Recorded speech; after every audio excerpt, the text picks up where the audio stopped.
Here we have the derivative cosine of x. We know that it's negative sine of x. Therefore, the antiderivative of negative sine of x will be cosine of x.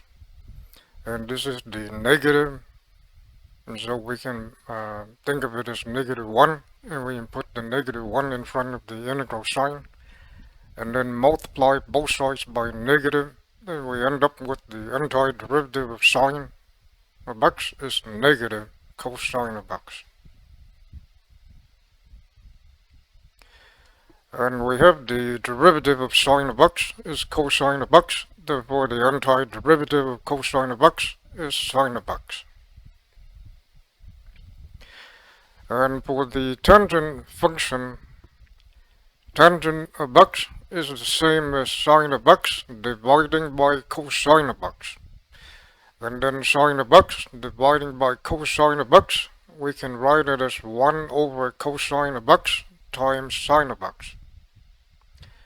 And to find this indefinite integral, we can let u be cosine of x. Therefore, du dx will be negative sine of x. And by definition of differential, we have du is equal to negative sine x dx. And then multiply both sides by -1, we have -1 du is sine of x dx. And then now we're ready to make the substitution. And so antiderivative of tangent of x is 1 over cosine of x times sine of x. But we call cosine of x, we call it u, so this will be 1 over u, and then sine of x dx is -1 du, and we have a multiplication constant -1, so we can move it and place it in front of the integral, and then we end up with antiderivative of 1 over u, and we know that antiderivative 1 over u is the natural log of the absolute value of u, but u is cosine of x, therefore we end up with negative natural log of the absolute value of cosine of x, and this is the antiderivative of the tangent of x. And therefore the integral of tangent of x is negative natural log of the absolute value of cosine of x.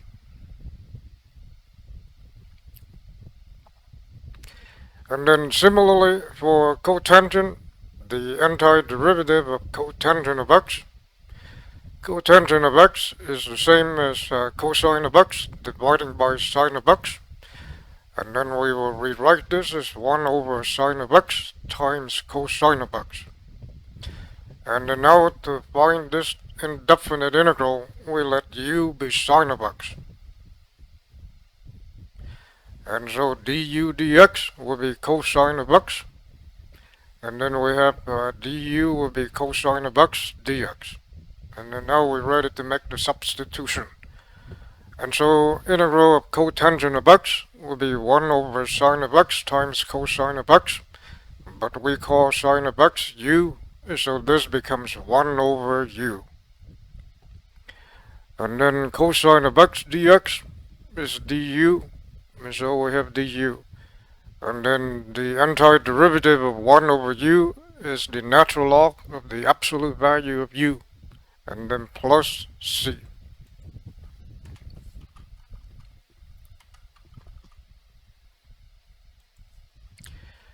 But u is sine of x, and therefore we get a natural log of absolute value of sine of x. And so that's what the antiderivative of cotangent is, the natural log of the absolute value of sine of x.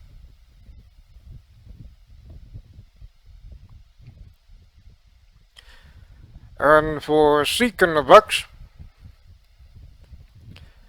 what we're going to do is we'll multiply the top and the bottom by secant of x plus tangent x.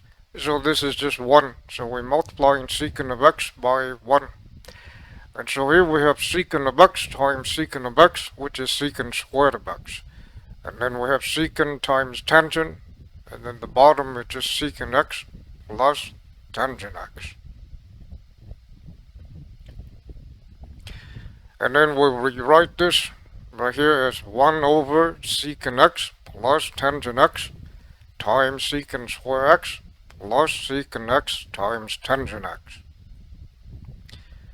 And now to find this indefinite integral, we will use the substitution method by letting u be secant x plus tangent x. And so now we'll do the derivative of u with respect to x. Recall that the derivative of secant of x is secant of x times tangent of x. And the derivative tangent of x is secant squared of x. And now we have du is equal to all of this times dx.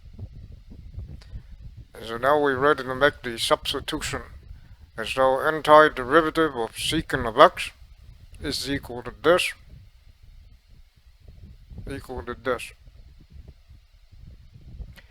We call this right here u, and so we end up with 1 over u, and then this is just du. So now we have antiderivative of 1 over u times du. But this is the natural log of the absolute value of u. And u is secant of x plus tangent of x. And therefore, right here we get natural log of secant of x plus tangent of x. And this is the antiderivative for secant of x.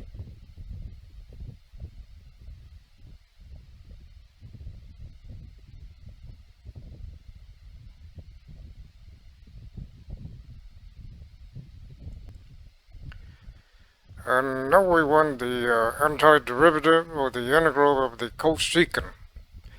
And for the cosecant, we will multiply the top and the bottom by cosecant of x minus cotangent of x. So multiply the top and the bottom by cosecant of x minus cotangent of x. And then we have cosecant of x times cosecant of x will be cosecant squared of x. And then cosecant of x times cotangent of x. And the bottom is just cosecant of x minus cotangent of x.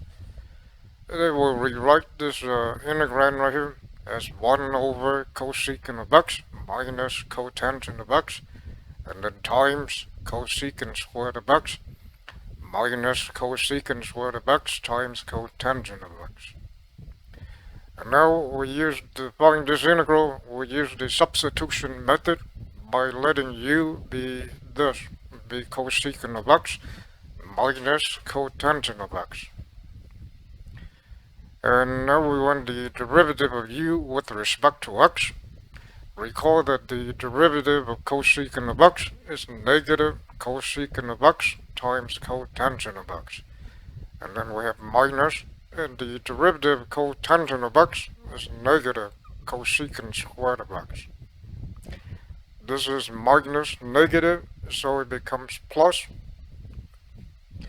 And then we'll rewrite it as cosecant squared x minus cosecant x of x times cotangent of x. And so we have du is equal to all of this times dx. And now we're ready to make the substitution. So the integral of cosecant of x is equal to this, but we call cosecant of x minus cotangent of x, we call it u. And so this becomes 1 over u, and then this is just du. And so we end up with the integral of 1 over u, which is the natural log of the absolute value of u. But u is cosecant of x minus cotangent of x. And so we end up with natural log of absolute value of cosecant of x minus cotangent of x. And this is the antiderivative for cosecant of x.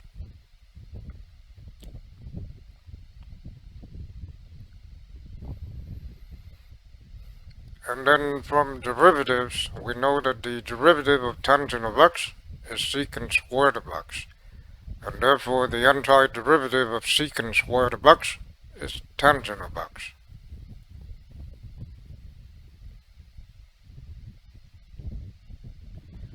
From derivatives, we know that the derivative of cotangent of x is negative cosecant squared of x, and therefore the antiderivative of cosecant squared of x will be negative cotangent of x.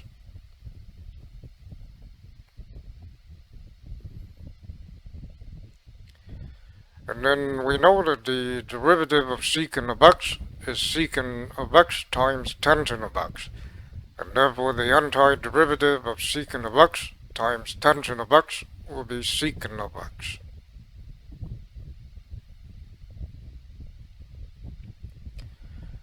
And we know that the derivative of cosecant of x is negative cosecant of x times cotangent of x, and therefore the antiderivative of cosecant of x times cotangent of x will be negative cosecant of x.